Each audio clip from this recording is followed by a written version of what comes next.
Lockdown फिर से 2 हफ्ते के लिए बढ़ा दिया गया है। ऐसे में स्वाभाविक तौर पर आपको कई सारे दिक्कतें हो रही होंगी, लेकिन टैक्स के मोर्चे पर कम से कम आपको कोई दिक्कत नहीं होगी, क्योंकि इस लॉकडाउन में भी हम लेकर आए हैं आपका पसंदीदा शो टैक्स गुरु, जहां हम टैक्स से जुड़ी आपकी उलझनों को सुलझाते हैं।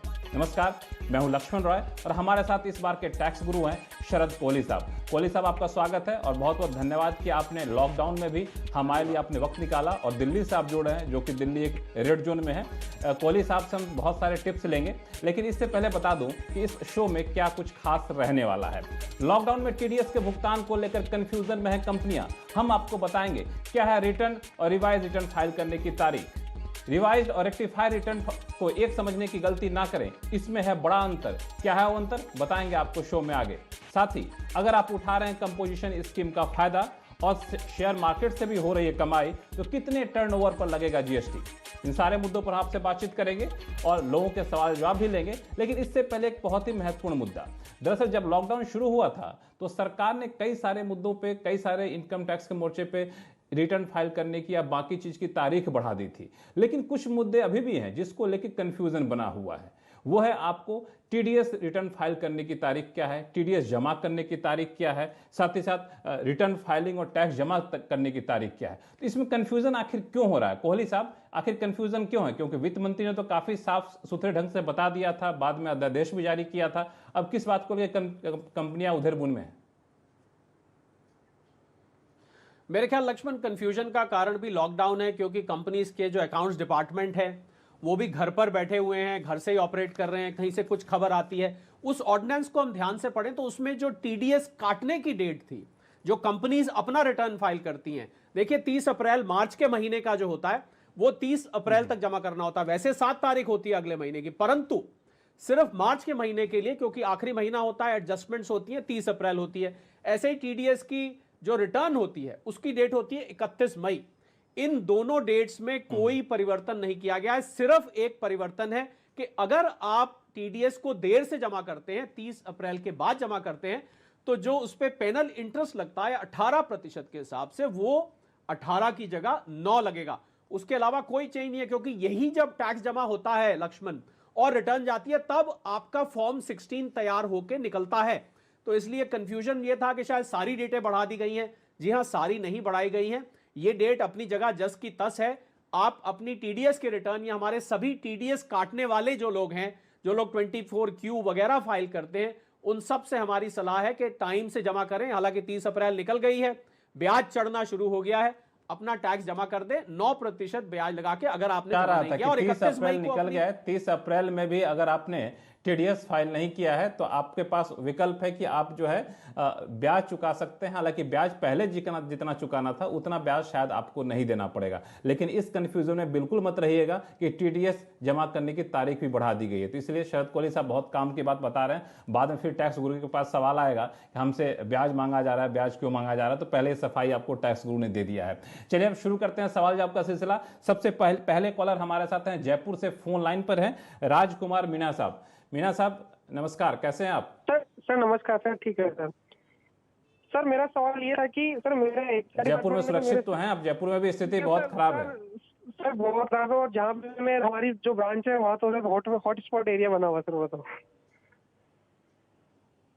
बिल्कुल अपने आप को सुरक्षित रखिए, बाकी लोगों को भी कहिए घर से बाहर ना निकले। बताइए क्या उलझन क्या है आपकी इनकम टैक्स से जुड़ी हुई? मेरा सवाल ये था कि मेरे ने सर इस फाइनेंशियल ईयर के लिए new and old tax system के लिए क्लियरेंस मांगी है। एंड जो मेरा इस फाइनेंशियल ईयर मेरी जो 9.5 लाख रहेगी, एंड सो जो मेरा इन्वेस्टमेंट रहेगा सर वो एटीसी में 1.5 लाख है, और एटीसीसीडी एडिशनल पेंशन में उसमें 50,000 है। तो सर मुझे ओल्ड सिस्टम में कंटिन्यू करना चाहिए या फिर न्यू टैक्स सिस्टम चूज करना चाहिए? कौन से में मुझे ज्यादा बेनिफिट रहेगा? लक्ष्मण, ये देखिए समस्या बनी हुई है, यहां जाएं कि वहां जाएं, जब ना समझ आए यहां जाएं वहां जाएं, तो बिना सोचे समझे टैक्स गुरु में चले आए। जी हाँ, हमने आप बता रहे थे, मैंने कैलकुलेशन में लिख रहा था साथ साथ।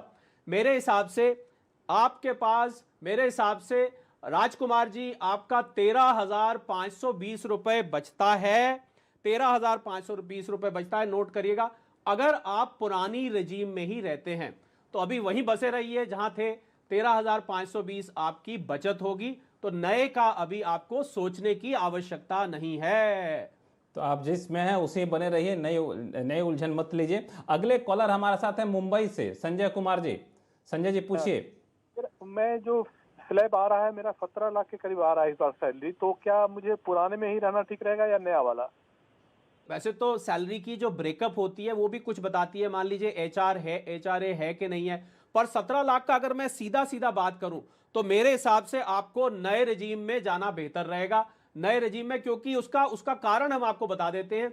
इसलिए है क्योंकि 15 लाख तक आपने देखा होगा जो नया स्लैब सिस्टम आया है उसमें 15 लाख तक कंसेशन है, मतलब 5, 10, 15, 20 आपने देखा होगा इस तरीके से सीढ़ी चढ़ते हैं स्लैब्स। उसकी वजह से जो ही हम 15 लाख को पार करते हैं, हम देखते हैं कि अगर हम बहुत सारी और डिडक्शन नहीं ले रहे तो नया रिजीम हमारे लिए संजय जी फायदेमंद हो जाता है। तो 17 लाख पे मैं, हालांकि बाकी डिटेल्स आप नहीं बता रहे, पर मुझे यकीन है, करीब करीब पक्का यकीन है कि आपका नए रिजीम में जाने से जरूर लाभ होगा। आप कैलकुलेट करके देखिएगा। हालांकि संजय जी और इससे पहले जो कॉलर थे राजकुमार मीणा जी, दोनों के लिए एक बात बता दूं कि आप नए रिजीम में चले भी जाते हैं या फिर पुराने रिजीम में रहते हैं, आपको बाद में लगा कि नहीं हमें दूसरा वाला रिजीम जिसको हमने छोड़ा है वो ज़्यादा फायदेमंद है, तो आप उसमें तब्दीली कर सकते हैं। यानी आप चाहें तो नए से पुराने में, पुराने से फिर से वापस नए में जा सकते हैं। शर्त एक है कि आपके पास बिजनेस से कोई आमदनी नहीं होनी चाहिए। कोहली साहब, मैं ठीक कह रहा हूं? बिल्कुल, रिटर्न फाइल करते टाइम आपके पास ये ऑप्शन होता है कि आप उसको चेंज कर सकते हैं, पर पूरे साल जब टीडीएस कट रहा है तो एक बार जो बता दिया वही चलेगा। बिजनेस वाले बदल नहीं सकते हैं। बिल्कुल दुरुस्त फरमाया आपने।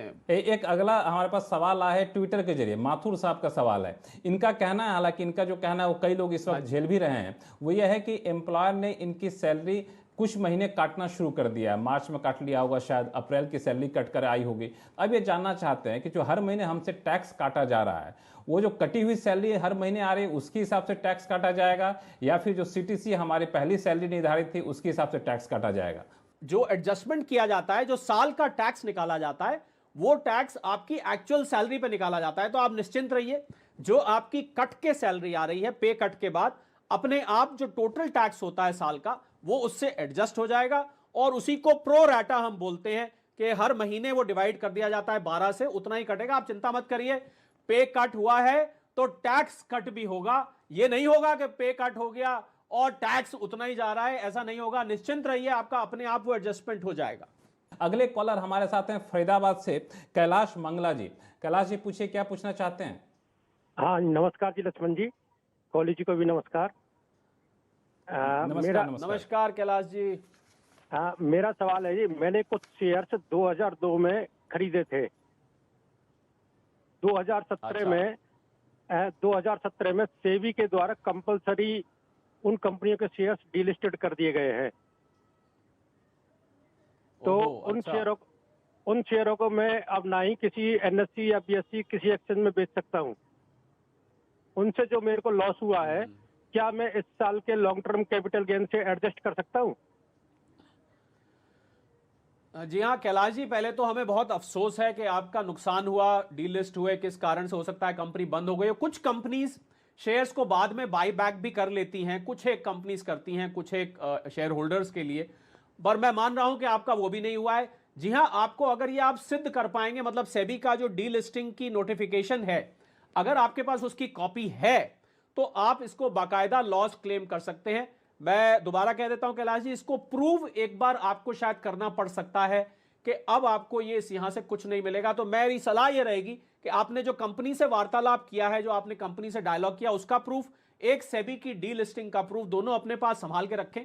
कल को पूछा जाता है तो आप बता दीजिएगा कि साहब मेरा पूरा नुकसान हो गया। फिर से एक बार बहुत अफसोस है हमें आपके नुकसान का। कोहली साहब, इसमें दो सवाल मेरे पास सप्लीमेंट्री है। पहली बात तो है कि लॉन्ग टर्म कैपिटल गेन्स का प्रावधान जो है 2018 से लागू हुआ है।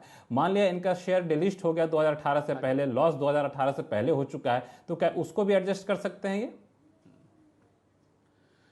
नहीं, क्योंकि लॉस देखा जाए तो लक्ष्मण, जब आप इसको डिक्लेयर करेंगे तब हो रहा है, क्योंकि ये भी तो हो सकता है कि आप इंतजार करते रहे कि भाई कंपनी शायद खरीद ले। इसीलिए मैंने प्रूफ की बात करी, ये कागजात पे डिपेंड करेगा। पर मैं मान के चल रहा हूं कि लॉस अब हुआ है, क्योंकि अब ये सामने इनको पता लगा कि अब इसमें से पैसे नहीं आएंगे।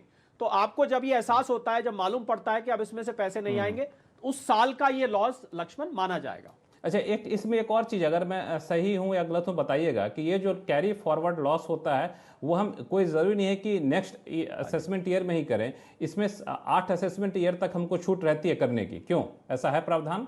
अगर हम अभी ना करना चाहें, आगे चल के करना चाहें तो? जी हाँ, बिल्कुल बिल्कुल बिल्कुल यही प्रावधान है। आप 8 साल तक उसको कैरी फॉरवर्ड कर सकते हैं। स्पेकुलेटिव लॉस है तो 4 साल तक कर सकते हैं, वरना आप उसको 8 साल तक कर सकते हैं। बिल्कुल दुरुस्त फरमाया आपने। लक्ष्मण, अगली बार मैं बैठूंगा आपकी जगह, आप बैठेंगे टैक्स गुरु की जगह। नहीं, आपसे मैं सीखता रहता हूं बहुत सारी चीजें। चलिए फिलहाल वक्त है छोटे से ब्रेक का। ब्रेक के बाद हम आपको बताएंगे कि अगर आपके सीए ने बिजनेस लॉस दिखाने में कर दी है गलती, तो क्या है इससे बचने का तरीका। कहीं जाइएगा नहीं, लौटते हैं छोटे से ब्रेक के बाद।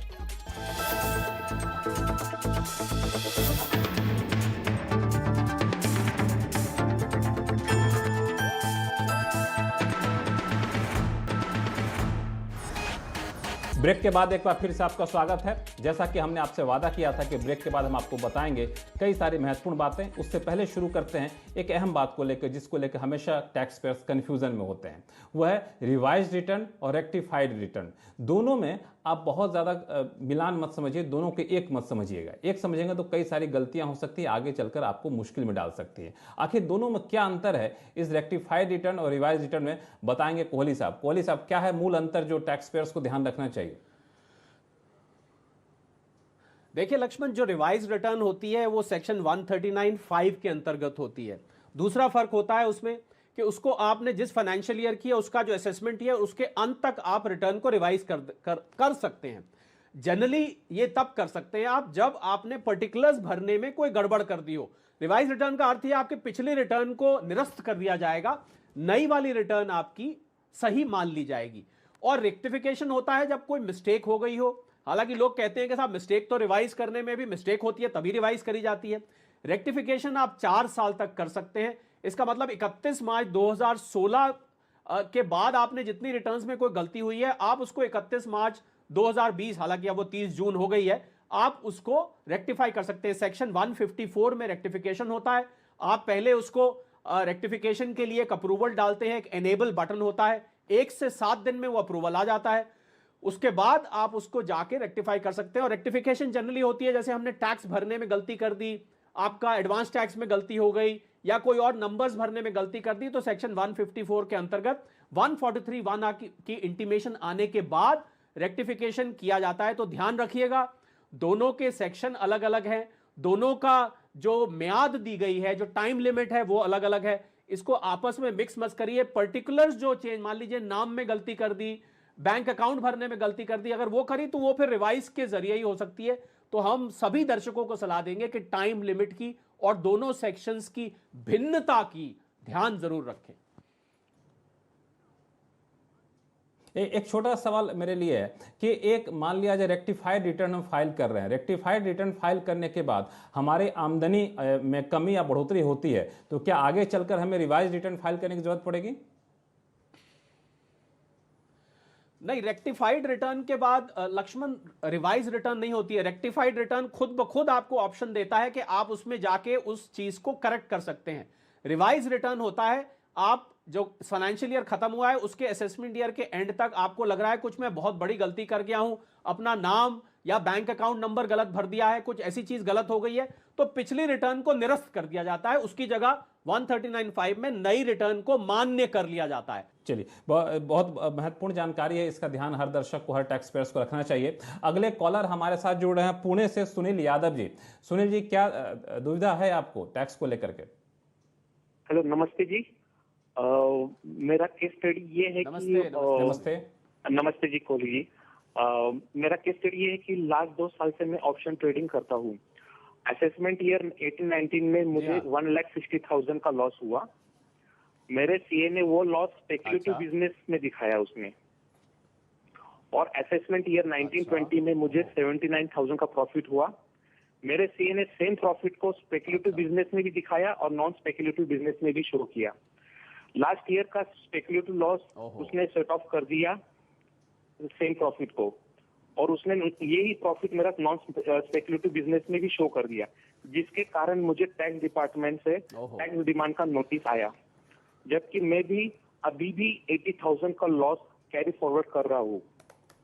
सीए की गलती की वजह से मुझे 5,700 का टैक्स भरना पड़ा।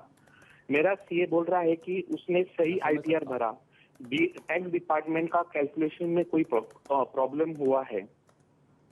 इसलिए मैं सीएनबीसी आवाज टैक्स एक्सपर्ट की राय जानना चाहता हूँ कि ऑप्शन ट्रेडिंग ये स्पेकुलेटिव बिजनेस है और नॉन स्पेकुलेटिव बिजनेस, और मैंने जो अभी टैक्स पे कर दिया जो कि मुझे पे नहीं करना था, अब मैं उसे रिफंड कैसे करूं और क्या प्रोसेस करना है?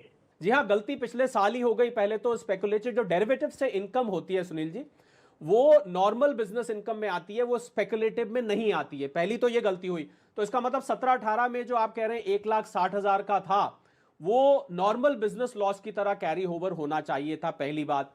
दूसरी गलती क्या हुई कि दूसरी गलती उसके बाद इन्होंने उसको स्पेकुलेटिव में भी दिखा दिया, नॉन स्पेकुलेटिव में भी दिखा दिया। ये खाली नॉन स्पेकुलेटिव में दिखाया जाना चाहिए था, और उसके बाद टैक्स आ गया वगैरह। मैं आपको खैर रास्ता बताता हूं इसमें से निकलने का क्या है। आप ऐसा करिए कि आप रेक्टिफिकेशन उनको बोलिए कि वो रेक्टिफिकेशन के लिए अप्लाई करें सेक्शन 154 में। वो 1 से 7 दिन में अप्रूवल आ जाएगा। आपको एक इनेबल बटन दिखेगा। जैसे ही इनेबल बटन आए, 17-18 में जो गलती हुई है आप पहले उसको ठीक करें कि आपका 1,60,000 वो ठीक हेड के अंदर कैरी फॉरवर्ड होकर आ जाए। उसके बाद आप अगले साल में जाएं। 18-19 की मैं बात कर रहा हूं। 18-19 में जाके आपने जो गलती हुई है, मतलब उन्होंने डबल दिखाया है और उसको फिर दूसरे में भी दिखा दिया है, नॉन स्पेकुलेटिव में भी दिखा दिया है। उस मिस्टेक को करेक्ट करके आप उसको अपलोड कर दें, अपने आप वो करेक्शन होके और आपका जो पैसा जमा हुआ है वो आपको रिफंड के रूप में आ जाएगा। थोड़ा वक्त लग सकता है। चलिए, इनकम टैक्स से जुड़े सवालों को यही विराम देते हैं, क्योंकि हमारे पास जीएसटी से जुड़े भी कई सारे सवाल आ गए हैं। उनके सवाल जवाब का सिलसिला आप शुरू करते हैं।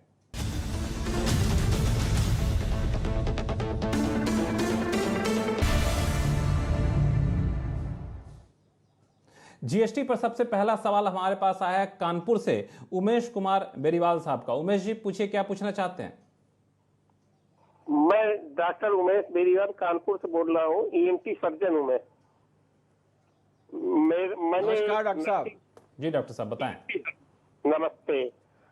मैंने अक्टूबर 18 में एक नर्सिंग होम खोला था और अप्रैल 19 में मेरे पास एक मरीज आया। उसने ये कहा कि मुझे जीएसटी बिल चाहिए, जबकि मैंने जीएसटी के लिए अप्लाई नहीं किया था। अच्छा। तो अब मैं सही हूँ कि नहीं? मैंने लेटर हेड पे बिल दे दिया इनको।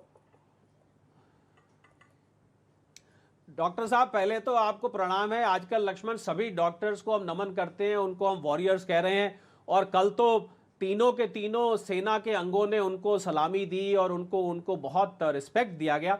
जी हाँ डॉक्टर साहब, एक सर्कुलर आया था 9/2017 उसका नंबर है। 28 जून 2017 का वो सर्कुलर था।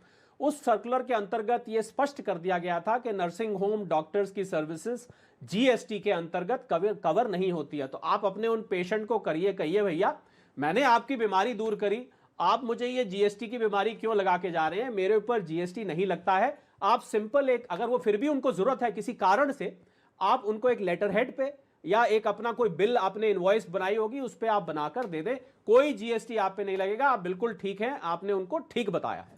बिल्कुल, आप जीएसटी की चिंता बिल्कुल भी ना करें। फिलहाल तो कोरोना से जो मरीज हैं उनसे निपटने में अपनी शक्ति को लगाइए। और एक बार मेरी तरफ से भी आपको सलाम, क्योंकि सारे कोरोना वॉरियर को हम लोग सलाम कर रहे हैं, मौका ऐसा है।